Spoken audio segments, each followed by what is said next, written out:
Today, in this 285th episode, we'll be talking about something that's superbly critical to every human being, which is money. How important is it to teach about money?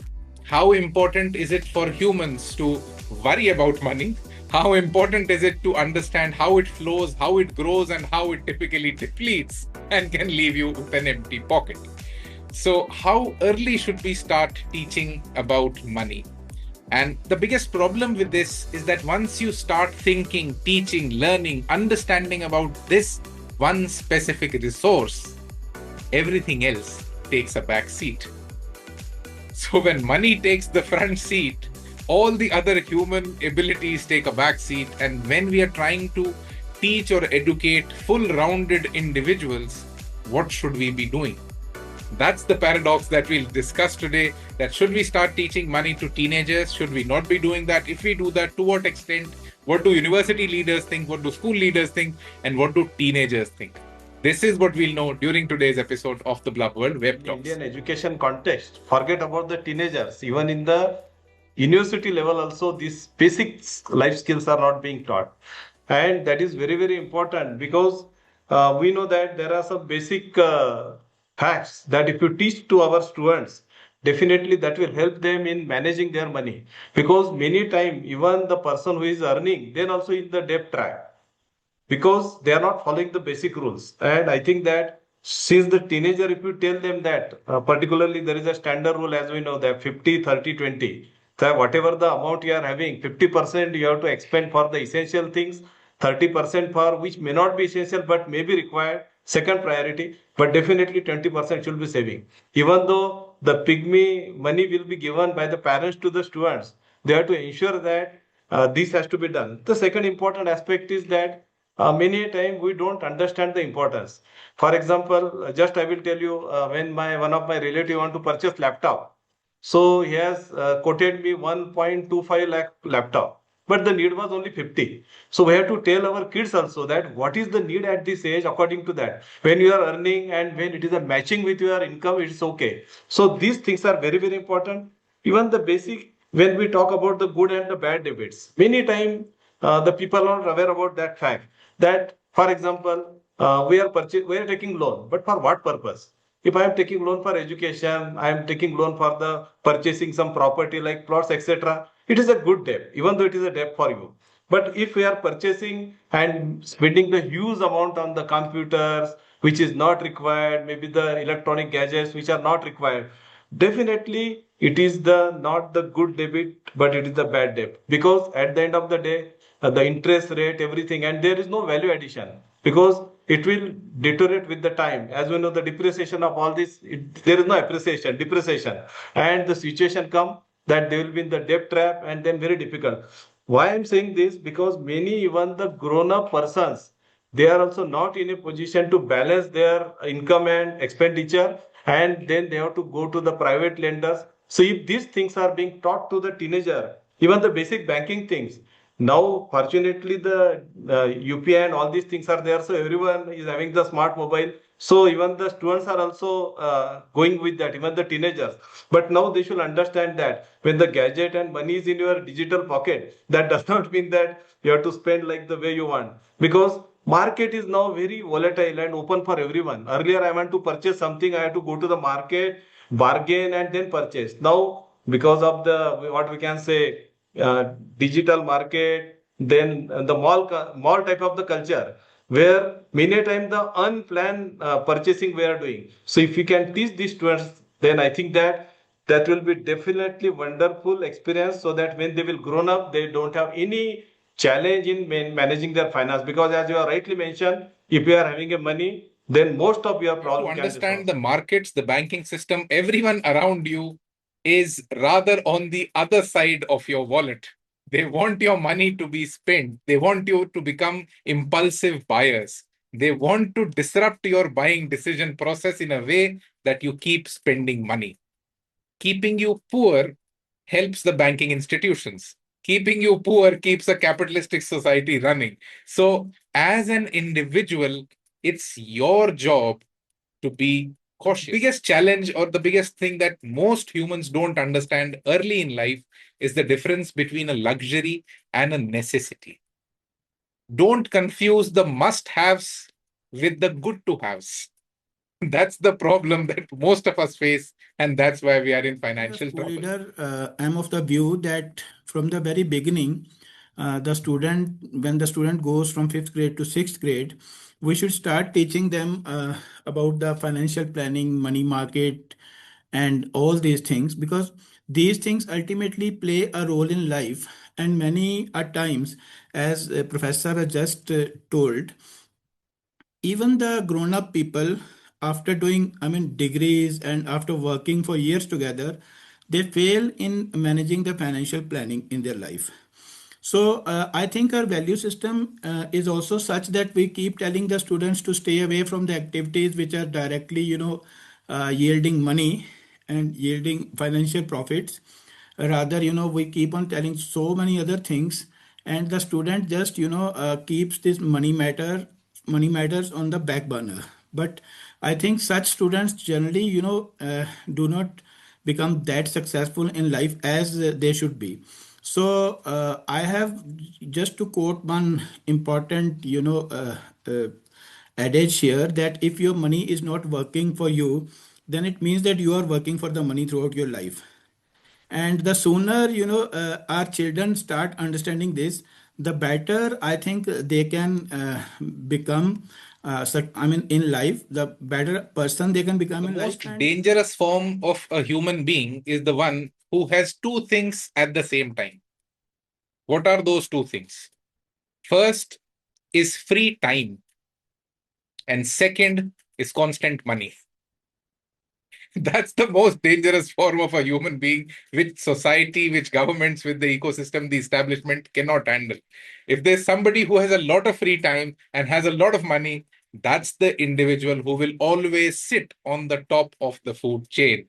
So you have to understand, if you really want to achieve, and be amazing at whatever you're doing and be amazing in your life, that's the utopian state that you have to achieve, where you don't have to work for money. Money works for itself, and you have free time to work on whatever you want to do. That's utopia that you have to achieve as humans, because that's the state of not caring about anything that's happening around you. And this is something that mostly is unaffordable to most of the people across nations, across Why are geographies. school not teaching us the financial literacy? How to manage money? We are learning the past, but not how to make our money last. How many of you spent last night memorizing the chemical formula for photosynthesis or the exact dates of the Industrial Revolution? Now, how many of you know how to calculate the real world cost of a credit card? It's a bit quiet in here, isn't it? We are currently living through a strange paradox. We are the most connected and informed generation in history. Yet we are being sent into the adult world financially illiterate. We are taught how to manage money that will dictate our quality of life every single day. We see the rising cost of livings in the news, and we see the buy now, pay later button on every checkout page. We are Why are we not taught to manage money? Some people say you will learn it later, but why later? Why not now? When we are just starting to make small financial decisions, when managing pocket money could teach us responsibility if we are guided properly. Why is this skill missing? Some says the curriculum is too crowded, so that money is a home topic. But that assumption every student have a parent who is a financial expert. We are told that school is meant to prepare us for the real world. Well, in the real world, you cannot pay your rent with a poem or a physics equation. It's the time we demand a seat at the table for financial literacy. We should not have to wait until we are drowning into debt to finally learn how to swim. It's Let's stop pretending that money isn't a core life skill and start treating it like the survival tool it actually is. Because a high school diploma should be a ticket to freedom, not a pursuit to financial confusion. We are not asking schools to remove subjects. We are asking them to prepare us for real life, when basic lessons on saving, investments, taxes, and budgeting could make a huge difference. Thank you. I have been into the market, financial market, because I was brought into this market just because, again, I wanted to learn and nobody taught me in the schools or college. But once I went into it, then yes, I made good money. And the same I am advocating to those students of BBA and MBA who are doing these studies with me. Basically, our student should have a trust for saving, because nowadays we see the consumerization which is there in the world is making them to spend not only their money, even the parents' money. So first of all, they must save the money, at least 20 to 30-40%, whatever they can save from their pocket money, or the money which they get from dadi or nani or other people, because that is the amount which they can save. But saving the money, they should have their bank accounts, they should put their money into saving, and the saving should be as per the inflation rate. Their money should grow more than the inflation rate. If they will just save the money and keep it in their bank, which gives only 2%, the inflation which goes 6%, their money will not grow. So they must go for the FD if they have even 1,000 rupees. And if they have more, they want to remove it, yes, they must go for the flexi FD. There is a wonderful scheme the government of India has, Sukanya, for the girl student, where girl children, where they the rate of interest is above 7%. They should invest in PPF.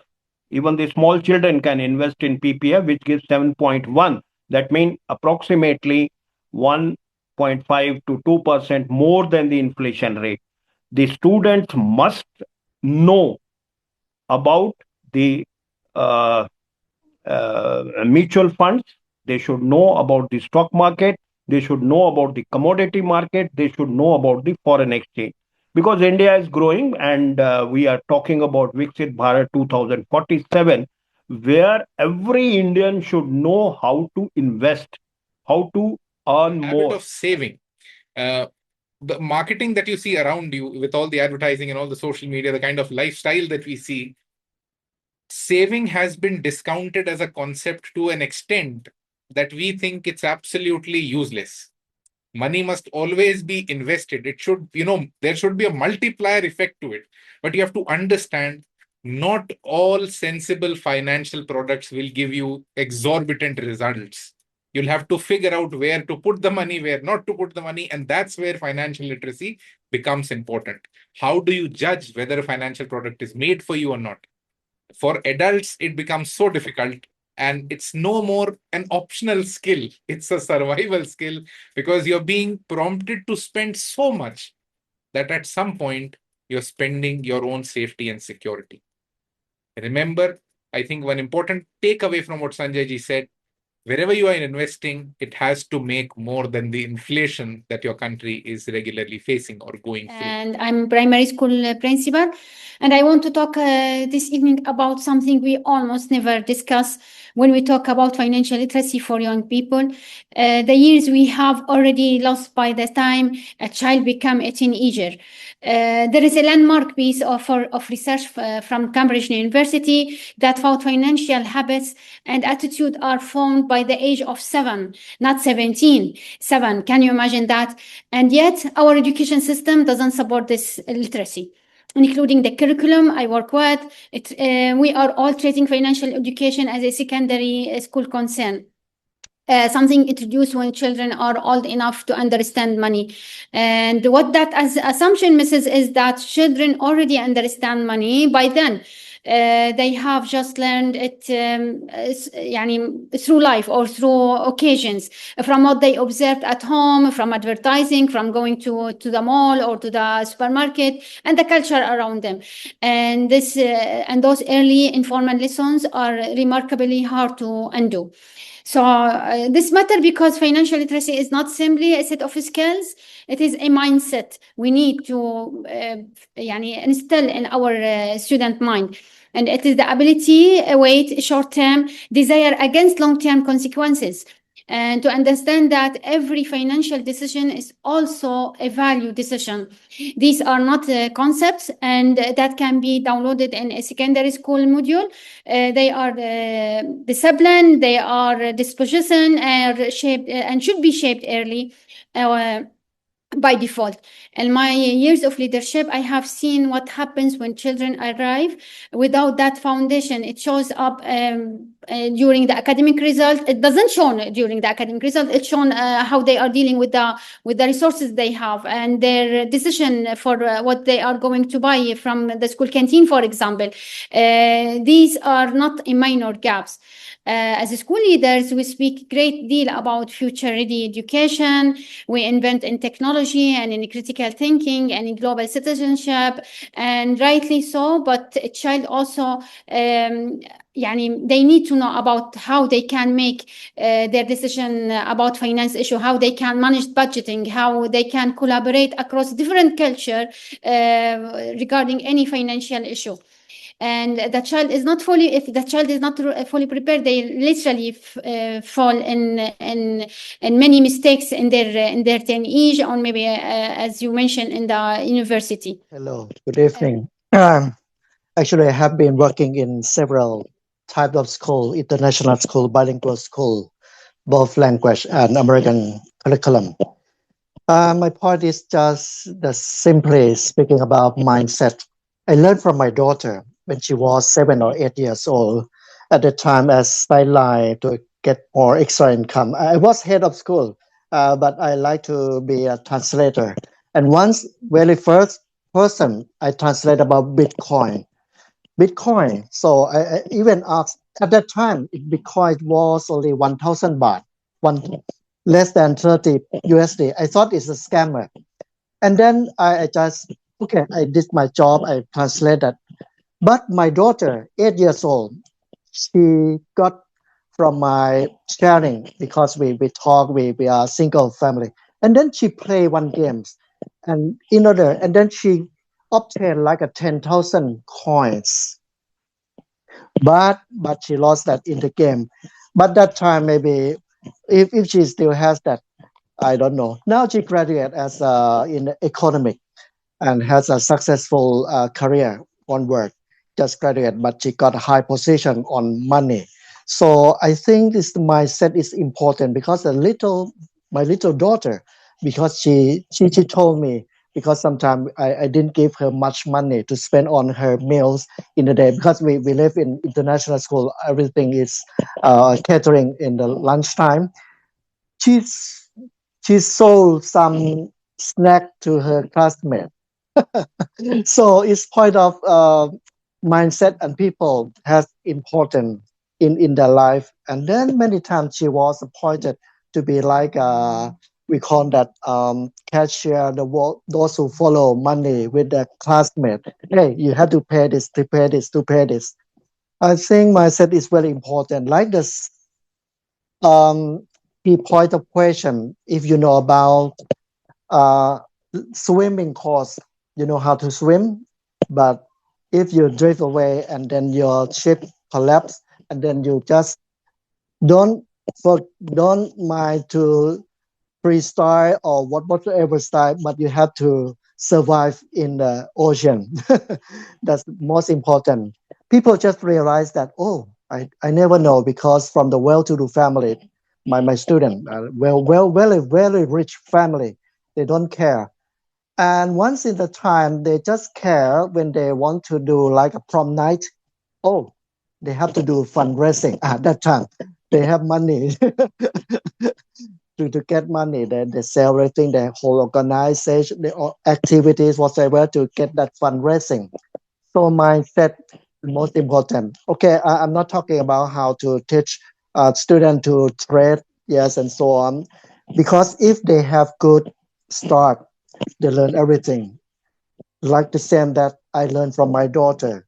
Yeah, she told me, and now she's 23 years old, but she has more money than me. uh, and the thing like that happen all the time. We learn from each other.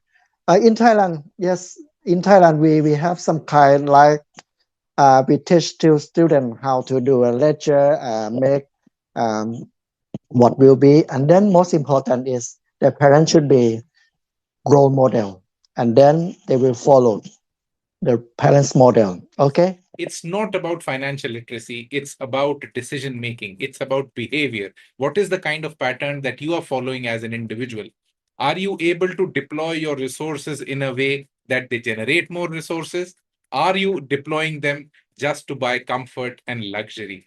Do you have a short term view? Do you have a long term view? These are the things that need to be taught. Financial literacy, comes on its Imagine own. this. You're 18, you just graduated, maybe even topped your class. You walk out of school thinking you're finally ready for the real world. And then life hands you a form, a bank form, a loan agreement, a tax statement. And you're just standing there, pen in hand, reading words you've never seen in your life before, thinking to yourself, why didn't anybody teach me this? Because they didn't. They really didn't. Your schools taught you that mitochondria is the powerhouse of the cell. Cool. Really useful at 2 a.m. when your EMI bounces and you don't even know what an EMI is.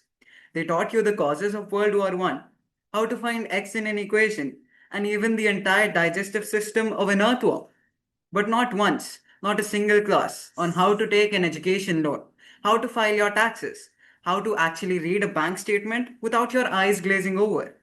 And the funny thing is that schools genuinely think they're preparing us for the real world. But the real world doesn't care about the earthworm. The real world is going to ask you at 22, probably when you're stressed and alone, to make financial decisions that will follow you for decades. And that time, you will be totally, completely unprepared. Not because you're not smart, but because the one subject that governs your daily life was not considered important enough to teach. Here's my opinion, and I'll say it straightforward. Financial literacy needs to be made compulsory, not an elective. It shouldn't be something you stumble upon through a competition or a YouTube video at midnight. It needs to be a core subject. Because it doesn't matter what you want to become in life, a doctor, an engineer, an artist, or maybe even something else. You will deal with money, you will pay taxes, you'll make decisions regarding loans and investments. Money doesn't take a day off based on your profession. The solution is actually quite simple. Put it in the curriculum. Build peer programs where teenagers can teach each other about financial literacy in terms which are easier for them to understand. Create accessible platforms for students the system hasn't reached yet. None of this is quite complicated. It just requires someone deciding that it actually matters. Because right now we are producing an entire generation of brilliant, hardworking students who will freeze the moment you hand them a bank form. So that brings me to my question for you today. If we can spend 12 years teaching students subjects that might hardly have an impact on their life, why can't we spend even a single class preparing them for the real world they're actually entering? Thank you. Just I want to add few things. So first of all is the curriculum. Of course, curriculum is very much required to know what are the basics of financial literacy. But if you see, this curriculum is already there in the USA and UK in general, but not in India. But if you see, you take example of COVID time. India, such a huge population, lot of poverty and so many things, then also we are able to survive that. The reason is that is inculcated in our culture. If we are getting 100 rupees, expect 60 rupees, save 40 rupees. So that is the one thing what I want to say. So because of that, we can easily, even the COVID-like situation, which is a very rare situation, we are able to handle. Second thing is the experiential learning is very, very important. Simply on the paper, simply in the curriculum, if you are teaching, that doesn't make.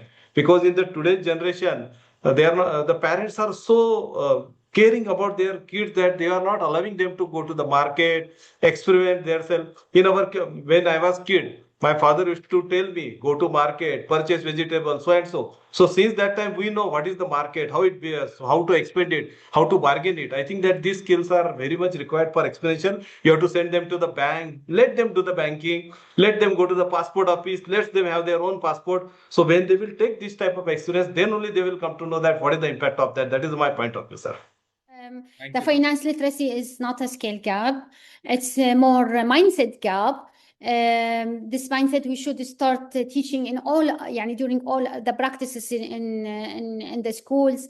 We cannot teach finance literacy in a lesson or in module. It will be more about having the experience that the students should be exposed to several experience and several money talk, so they can know what is the value and how they can take the correct or the positive finance decisions in their early years also. That's it from my side. Thank you. Financial literacy is majorly about how we look at money and what's our behavior towards it. I was talking to an international journalist who used to cover geopolitics and used to cover economies. I used to ask him that how do you uncover a story when you're doing investigative journalism? How do you understand what's going wrong in some or the other place? And he gave me a very simple answer. And he said, follow this in every decision making in your life and you'll always get to the root cause of everything. And I said, what is that line? Always follow the money. Check for the money trail. You'll always find what's right and what's wrong. So when you want to really understand history, if you want to understand wars, don't read the history books. Read the accounting of that time, read the receipts of that time. That will tell you the real story. So when we all as adults understand that following the money makes life easier, let's at least teach teenagers how to identify the money trail. Thank you so much everyone for being a part of the Blub World Web Talks. This was the 285th episode.